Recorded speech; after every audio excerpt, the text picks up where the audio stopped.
My fellow Americans, when I ran for president, I was told the days of bipartisanship were over, and that Democrats and Republicans can no longer work together. But I refuse to believe that, because America can never give in to that way of thinking. Look, the only way American democracy can function is through compromise and consensus. And that's what I work to do as your president.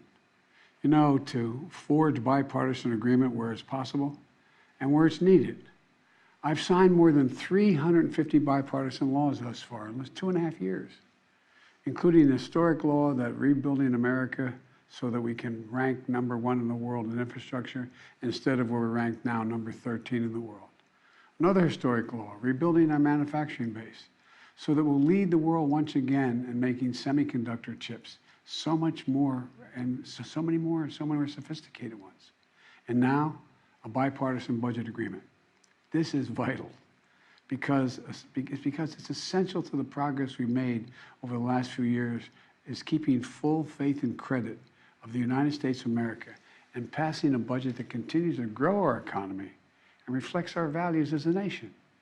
That's why I'm speaking to you tonight, to report on the crisis averted and what we're doing to protect America's future. Passing this budget agreement was critical. The stakes could not have been higher. If we had failed to reach an agreement on the budget, there were extreme voices threatening to take America for the first time in our 247-year history into default on our national debt. Nothing would have been more irresponsible. Nothing would have been more catastrophic. Our economy would have been thrown into recession. Retirement accounts for millions of Americans would have been decimated. 8 million Americans would have lost their jobs. Default would have destroyed our nation's credit rating, which would have made everything from mortgages to car loans to funding for the government much more expensive. And it would have taken years to climb out of that hole. And America's standing as the most trusted, reliable financial partner in the world would have been shattered. So, it was critical to reach an agreement. And it's very good news for the American people. No one got everything they wanted, but the American people got what they needed. We averted an economic crisis, an economic collapse. We're cutting spending and bringing the deficits down at the same time. We're protecting important priorities from Social Security to Medicare to Medicaid to veterans to our transformational investments in infrastructure and clean energy. I want to commend Speaker McCarthy. You know, he and I, and our teams, we were able to get along, get things done. We were straightforward with one another, completely honest with one another, respectful with one another. Both sides operated in good faith. Both sides kept their word. And I also want to commend other congressional leaders. House Minority Leader Jeffries, Senate Majority Leader Schumer, Senate Minority Leader McConnell. They acted responsibly and put the good of the country ahead of politics. The final vote in both chambers was overwhelming, far more bipartisan than anyone thought was possible. So, I want to thank the members of Congress who voted to pass this agreement, which I'm going to sign tomorrow and become the law. So here's what the deal does. First, it cuts spending. And over the next 10 years, the deficit will be cut by more than $1 trillion. And that will be on top of the record $1.7 trillion I already cut the deficit in my first 2 years in office. And it's clear we're all on a much more fiscally responsible course than the one I inherited when I took office 4 years ago. When I came to office, the deficit had increased every year the previous 4 years. And nearly $8 trillion was added to the national debt in the last administration. And now we're turning things around. And that's good for America. You know, my dad used to have an expression. He said, Joey, don't tell me what you value. Show me your budget. I'll tell you what you value. That's at the heart of this debate. What do we value? Protecting seniors. You may remember during my State of the Union address, there was a spirit exchange between me and a few Republicans spontaneously occurring on the floor of the House of Representatives. I was pointing out that for years, some of them were putting forward proposals to cut Social Security and Medicare. And some of them that night took exception, and they said very loudly that that wasn't true. So I asked them on the floor at that night, I said, ask them a simple question. Will you agree not to cut Social Security, not to cut Medicare? Would they agree to protect these essential programs? They're a lifeline for millions of Americans. Programs that these Americans have been paying into every single paycheck they've earned since they started working. And that provides so much peace of mind. With the bright lights and cameras on, those few Republicans who were protesting, they agreed. They said they wouldn't cut it. That's how we protected Social Security and Medicare from the beginning and from it being cut, period. Health care was another priority for me, a top priority. I made it clear from the outset, I would not agree to any cuts in Medicaid, another essential lifeline for millions of Americans, including children in poverty, the elderly in nursing homes, and Americans living with disabilities. The original House Republican proposal would have cut health care for up to 21 million Americans on Medicaid. And I said no. And Medicare was protected. And so were millions of people most in need. Look, I've long believed that the only one truly sacred obligation that the government has is to prepare those we send into harm's way and care for them and their families when they come home and when they don't come home. That's why my last budget provided VA hospitals with additional funding for more doctors, nurses, and equipment to accommodate the needs of veterans and more appointments. The House Republican plan would have meant 30 fewer million VA healthcare visits for our veterans. But we didn't let that happen. In addition, this bill fully funds the Bipartisan PACT Act, the most significant law in decades for veterans exposed to toxic burn pits and for their families. It expands access to those veterans and their families to health care and to disability benefits. Look, we're investing in America and our people and in our future. We've created over 13 million new jobs, nearly 800,000 manufacturing jobs. Where is it written that America can't lead the world again in manufacturing? Unemployment is at 3.7%.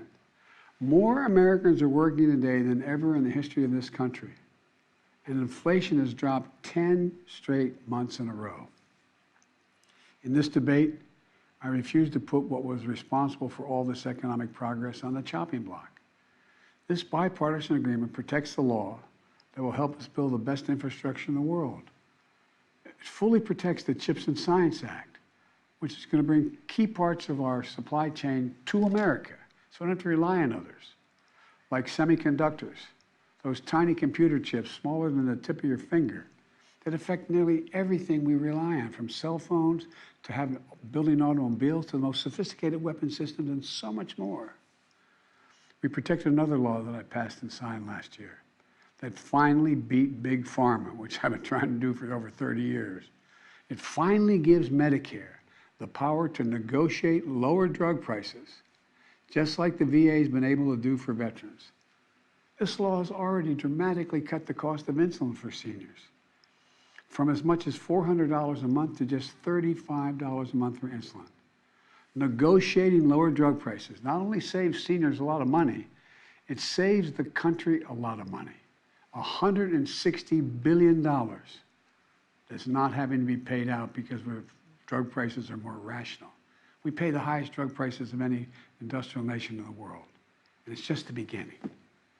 You know, we also protected the most significant breakthrough ever in dealing with the existential threat of climate change. Today, new wind and solar power is cheaper than fossil fuel. Since I've been in office, clean energy and advanced manufacturing have brought in $470 billion in private investments. It's going to create thousands of jobs, good-paying jobs, all across this country, and help the environment at the same time. Remember, at the beginning of this debate, some of my Republican colleagues were determined to gut the clean energy investments. I said no. We kept them all. And there's so much more to do. We're going to do even more to reduce the deficit. We need to control spending if we're going to do that.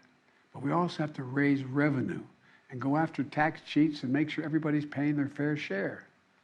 No one, I promise, no one making less than $400,000 a year will pay a penny more in federal taxes. But like most of you at home, I know the federal tax system isn't fair. That's why I kept my commitment, again, that no one earning less than $400,000 a year will pay a penny more in federal taxes. That's why last year I secured more funding more IRS funding, to go after wealthy tax cheats. The nonpartisan Congressional Budget Office, and it is nonpartisan, says that this bill will bring in $150 billion, and other outside experts expect that it would save as much as $400 billion, because it's forcing people to pay their fair share. Republicans may not like it, but I'm going to make sure the wealthy pay their fair share. I'm also proposed closing over a dozen special interest tax loopholes for big oil, crypto traders, hedge fund billionaires, saving taxpayers billions of dollars. Republicans defended every single one of these special interest loopholes, every single one. But I'm going to be coming back, and with your help, I'm going to win. Right now, catch this, right now the average billionaire in America pays just 8% in federal taxes. 8%. Teachers and firefighters pay more than that. That's why I proposed a minimum tax for billionaires. Republicans are against it, but I'm going to keep fighting for it. No billionaire should pay less in federal taxes than a teacher or a firefighter. Look, let me close with this. I know bipartisanship is hard, and unity is hard, but we can never stop trying. Because in moments like this one, the ones we just faced, where the American economy and the world economy is at risk of collapsing, there's no other way. No matter how tough our politics gets, we need to see each other not as adversaries, but as fellow Americans. Treat each other with dignity and respect. To join forces as Americans to stop shouting, lower the temperature, and work together to pursue progress, secure prosperity, and keep the promise of America for everybody. As I've said in my inaugural address, without unity, there is no peace, only bitterness and fury. And we can never become that country.